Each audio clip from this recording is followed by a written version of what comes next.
After visiting Roswell last fall, I wanted to bring my wife back for a much-needed weekend getaway, because she loves Southern history. We got an early start with a great breakfast. The restaurant is in an 1850s era building, which was once the general store for the mill.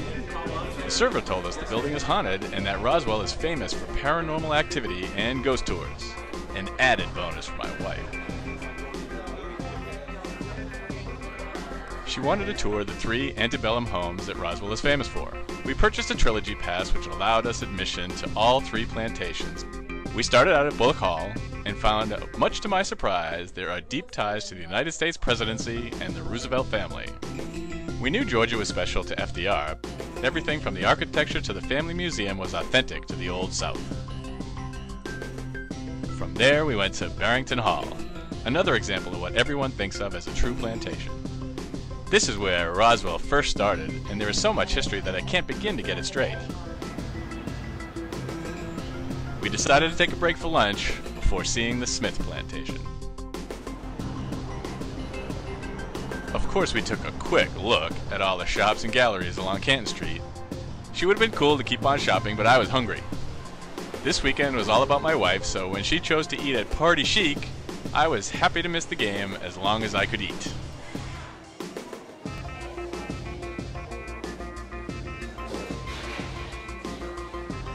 We had a great time people watching and the food was outstanding. The staff was friendly and reassured me that my idea of visiting the Chattahoochee Nature Center was worth checking out.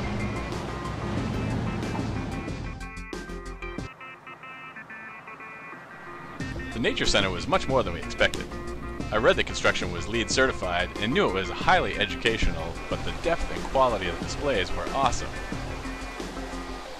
This experience is worthy of making a trip back with the kids, just so that they can go through the facility.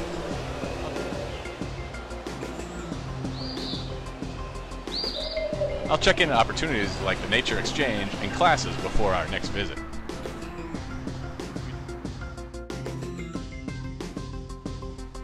We decided to visit Smith Plantation to round out the historic homes. What we found was a treasure, an untouched example of Southern heritage truly preserved. Smith's grounds have a farmhouse, slave quarters, a cookhouse, a carriage house, even a spring house.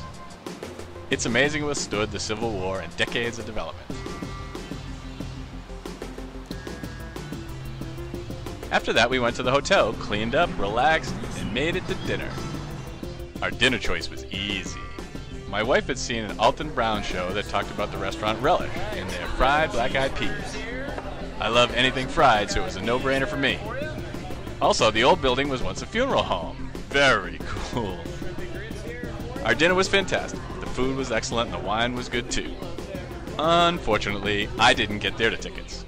But after all the talk, we had to give the ghost tours a try. Is one of the original houses or the big manor houses here. We have a lot of things go wrong or go awry. My wife was a little tentative about the whole ghost thing. She's skeptical and, truth be told, a little uneasy about the whole paranormal thing. There are 3 full-bodied apparitions here on this property that we can talk about that fit that criteria. It turned out to be a blast. It was a great night for a walk, and I had no idea about the depth of paranormal activity in Roswell. Turn around, there's nobody there. With all the plantations, Civil War and all, I'm not surprised. We both really enjoyed the tour and found it a perfect ending to a great day. Sleeping in is a rare treat for us, so we took advantage of the opportunity. Once we got things in gear, we checked out of the hotel, grabbed a quick bite, and took a nice long walk through the mill village. I downloaded the free audio walking tour from their website, and we played it as we went along. Again, the history was amazing. Stories of mill life, the Civil War, and everything else was cool. Being outside on a beautiful morning was the perfect way to end our trip.